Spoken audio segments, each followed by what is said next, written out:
Israel is a nuclear-armed nation. That's a pretty big deterrent for any of their enemies. Any nation that has a nuclear bomb has the greatest threat against their enemies.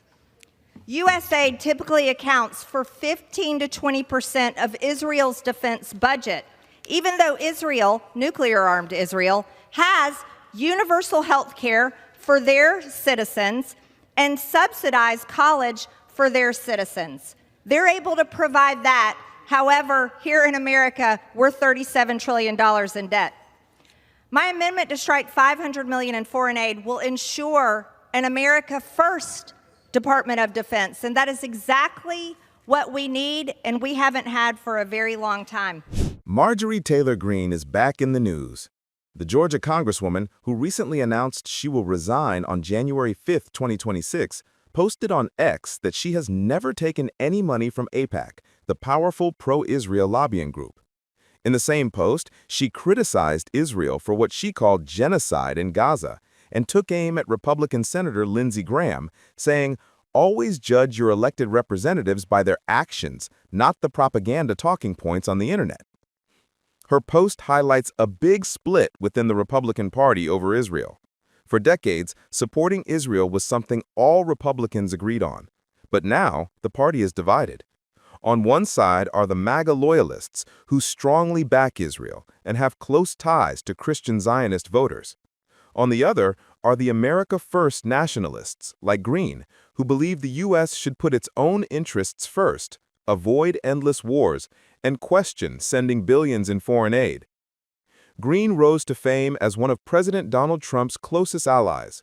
But when Trump withdrew his endorsement of her last month, it showed a deeper divide within the party.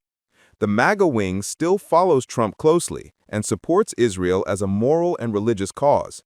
However, Greene and the America First group argue that U.S. taxpayers' money should not be spent on foreign conflicts, even in places like Israel, and that America's resources should be used at home first. This is not the first time that the now Trump hater has spoken up against Israel. Earlier this year, Greene called Israeli PM Benjamin Netanyahu's actions in Gaza genocide, pointing to the deaths of civilians and the humanitarian crisis. She also introduced a plan to cut $500 million in funding for Israel's missile defense, saying the U.S. should not be spending so much on a nuclear-armed country that can defend itself. Her words have angered pro-Israel conservatives, but have gained support among younger Republicans who are skeptical of foreign wars and spending. With her resignation coming in January, Greene is leaving Congress, but her impact remains. Her criticism of Israel, her fight with Trump, and her America First message show a changing Republican Party, and for the first time in decades, top Republicans are openly debating whether supporting Israel should be unconditional, signaling a possible shift in U.S. foreign policy and the party's future. Thank you, Mr. Speaker. As the House considers the defense appropriation bill today that costs the American people $831 billion, it's important to talk about that this is the funding for our great men and women serving in our military and our nation's defense. The Department of Defense's mission statement is to deter war and ensure our nation's security, and that is worthy of the American people's hard-earned tax dollars. However, the American people are $37 trillion in debt, so this is money that is being spent that they already don't have. My amendment would strike $500 million in funding for nuclear-armed Israel's missile defense system. And it's important to phrase it that way. Israel is a nuclear-armed nation, which is very capable of defending themselves, and they have been proving that so as we've watched on the world stage.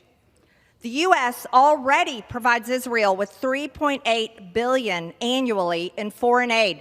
$3.8 billion, that's a lot of money. Additionally, the April 2024 Security Supplemental included $8.7 billion for Israel, that is nuclear-armed Israel. And during the recent 12-day war, the U.S. used 15 to 20% of our terminal high-altitude area defense missiles stockpiles defending nuclear-armed Israel, which cost us over $800 million. The $500 million provided in this bill will fund Israel's, that is nuclear-armed Israel's, missile defense system, the Iron Dome, David Sling, Arrow system. Yet Israel is a nuclear-armed nation. That's a pretty big deterrent for any of their enemies. Any nation that has a nuclear bomb has the greatest threat against their enemies. U.S. aid typically accounts for 15 to 20% of Israel's defense budget, even though Israel, nuclear-armed Israel, has universal health care for their citizens and subsidized college for their citizens. They're able to provide that. However, here in America, we're $37 trillion in debt. My amendment to strike $500 million in foreign aid will ensure an America First Department of Defense, and that is exactly what we need and we haven't had for a very long time. Mr. Speaker, I reserve. Gentlelady reserves. For what purposes, gentleman from California seek recognition? I rise in opposition to the amendment. Gentleman is recognized. The gentlelady's amendment would strike $500 million in funding for the vital Israeli missile defense capability. Over the past 2 years, Israel repeatedly has been attacked by Iran and its terrorist proxy groups, Hezbollah, Hamas, and the Houthis. Each time, these groups have vowed to destroy the state of Israel. The United States have affirmed our resolve to stand with Israel by helping defend against the recent missile raids launched by Iran against Israel's civilian population.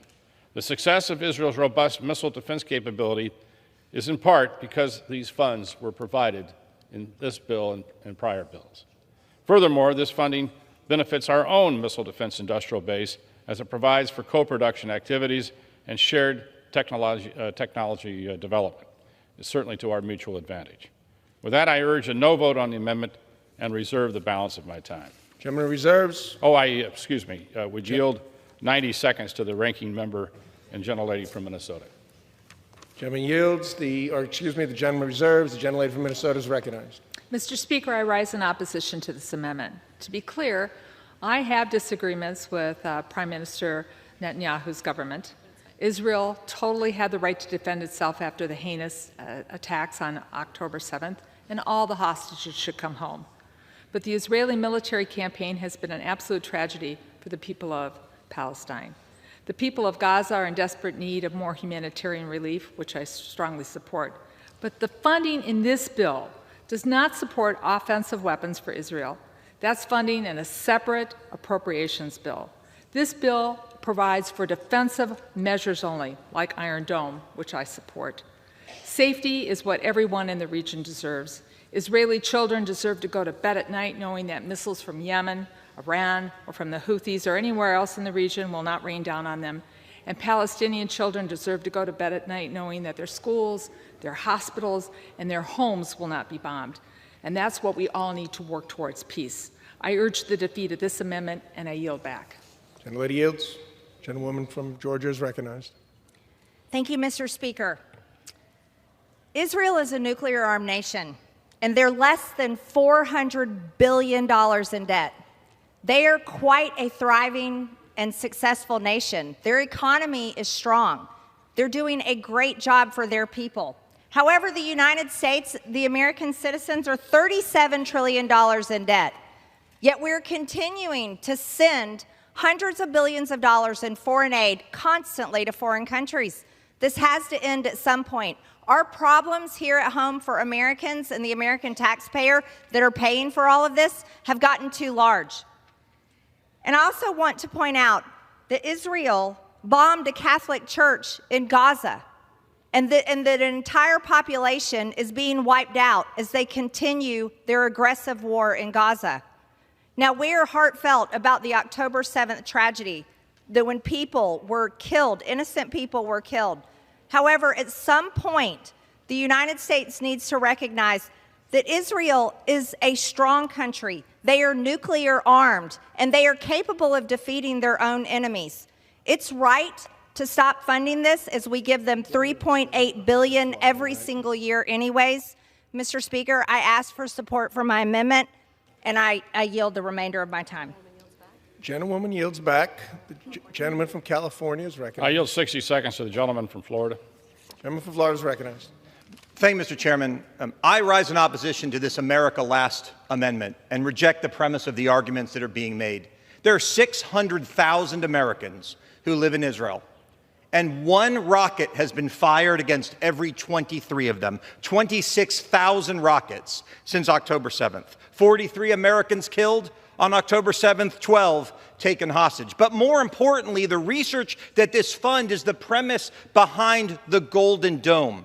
When we support research and development for the Iron Dome, we are creating the capability for the United States to defend itself as well. And I have news. We have a nuclear weapon, too. That doesn't get you off the hook with those who are out to get you. When we pass this, when we oppose this amendment, when we vote it down, we are not only standing with Israel, we are standing with the best interests of the United States. Thank you, Mr. Speaker.